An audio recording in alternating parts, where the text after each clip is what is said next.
There you go. Good morning, hockey fans, and welcome to the first holiday edition of Off the Rush. I'm Dee Carl, New York Islanders 7th woman. I'm Anthony Curatolo from the Hockey Guys and CrashTheCrease.com. And we are here taking a little break from our online shopping to talk a little bit about this week in Islanders hockey. So, you and I have a little debate, don't we? It seems as if we're going to have a little debate right now, Denise. I call it the goaltending carousel. Oh, okay, all right. You seem to have a little bit of a different opinion on that. Just a tad, just a tad. Go ahead, tell me about yours. Well, I was going to say ladies always go first in my world, so if you want to start it off. Okay. Well, it seems that we have seen that Scott Gordon has been indeed rotating Biron and Rolison, and a lot of people are saying that Dwayne is obviously the better goalie to get the job done. However, I think that Morty is just as good. He's just getting a lot of bad breaks, and because of things that are going on, he just doesn't seem to be able to come up with a W. Let's put yesterday's game aside for a moment. Okay. Marty's numbers are great. Okay. His save percentage has been on par with Rolison's, and his goals against are pretty much at the same level. Okay. They're not identical, but they're at the same pace, it seems. However, Rolison's gotten the goal support, Biron hasn't. This is true. With that, being the coach, now I'm not calling Scott Gordon out, I'm not saying that this is Scott Gordon's fault, let's not go there. However, the situation at hand is, to me, you need to solidify that number one goaltender. You need to make sure that he knows he's going to be the number one game in and game out, and the off night you give to Biron. So in my opinion, yeah, I'm going to take Rolly's side in this one, and I think that Rolly should be getting the majority of starts from here on out through the month of December. All right. You think otherwise? Well, I understand that Scott definitely looks at every single game and then matches them up the way he feels they have done in the past. So I know that he really analyzes how they match up against a particular team. Maybe that hasn't always fared the best for him, but that is what he does. However, we do have the two goalies. We are waiting on DiPietro. We know that he is skating. We know that he's going to be heading to Bridgeport for a reconditioning stint, and we'll just have to wait it out. December is going to definitely be an interesting month for goaltending with the New York Islanders. And it's going to be an interesting month in the rumor mill as well. So. Yes. Yes. Well, I mean, to me, I just want to clarify that Rolly gets majority of starts throughout the month of December. You can see the Islanders probably improve their record, and instead of being this bubble 500 team, they might go 2 or 3 games above that 500 mark and be able to be on par with the rest of the Atlantic Division. Okay, but we also do know that Rolison does know he's the number one goalie since he is the one with the 2-year contract. Okay, so now our next topic for Off the Rush is? Lack of leadership.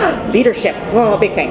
It's a huge thing, on and off the ice. And if you've noticed, as you stated out and pointed out during one of our previous episodes, Richard Park does a lot of talking with the coaches. Yeah, absolutely. We've noticed it at recent games too, where in between shifts, during commercial breaks, he's doing a lot of diagramming with the players. It's like as if he's one of the coaches on the bench for the team, which is great. But you can really start to sense where Doug Wade is missing in this lineup. And sadly, we really don't know when Doug is going to be available to return to the lineup. It seems to be a big question mark. No one seems to be able to answer it. We're hoping very much so that Doug does get back in the lineup soon, especially now that Andy Sutton has gone down, and so has Franz Nielsen. Although Andrew McDonald has been a steady fill-in. Absolutely. He was a good call from Bridgeport, and we hope that he does much better on the team. This is his shot, right? Right. This is where, especially now where it starts to get down to, we're going to start coming into Olympic freeze, holiday roster freezes. The Olympic break is coming up shortly. You need to find out where your team is going to stand. You need to know how you're going to compare with the rest of the conference and the rest of the league. Right now, again, we're still a bubble team. Yeah. So the leadership's got to come in somehow. I really think a move needs to be made.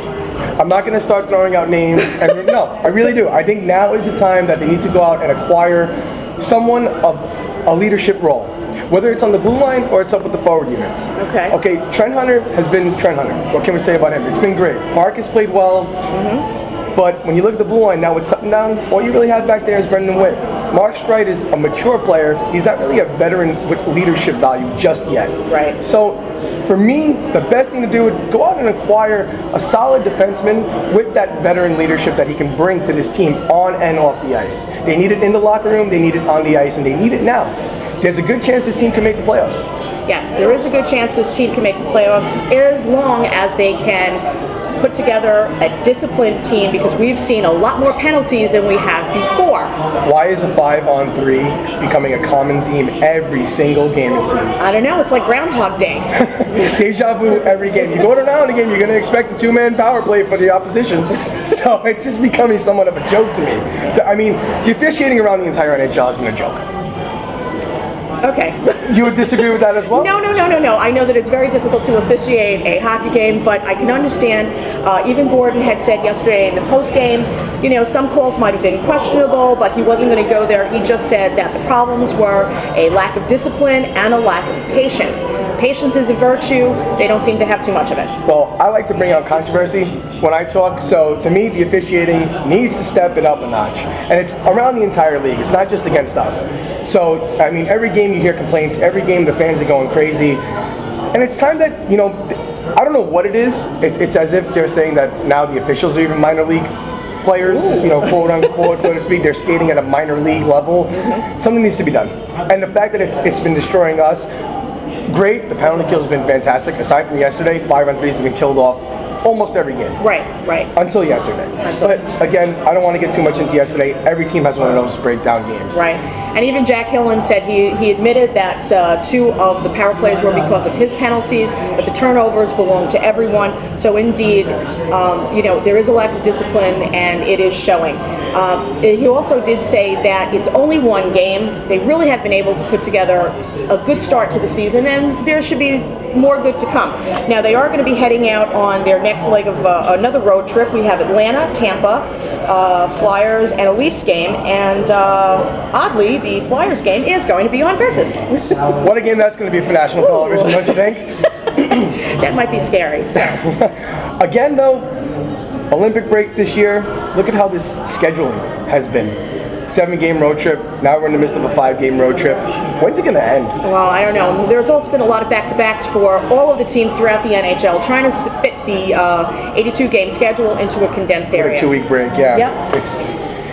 You've seen the injuries, you've seen the fatigue in the teams. Yesterday showed with the Islanders. I think that third period breakdown was just fatigue. Yeah, well, the good thing is that they are going to have a couple of days off, so they'll be at Iceworks for a few days before they head out to Atlanta. Maybe they can regroup and get it done later on the road trip. I know we hope so. Yep. Well, I'm going to go back to my cyber shopping. What about you?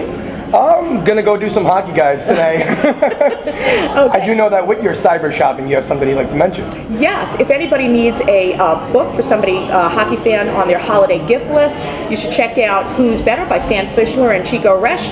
It's all about the rivalry between the Flyers, the Devils, the Islanders, and the Rangers. Great book, paperback, real cheap. Check Amazon.com. It's a great gift. Who's better? Oh, they're all good. Thanks much. Happy holidays.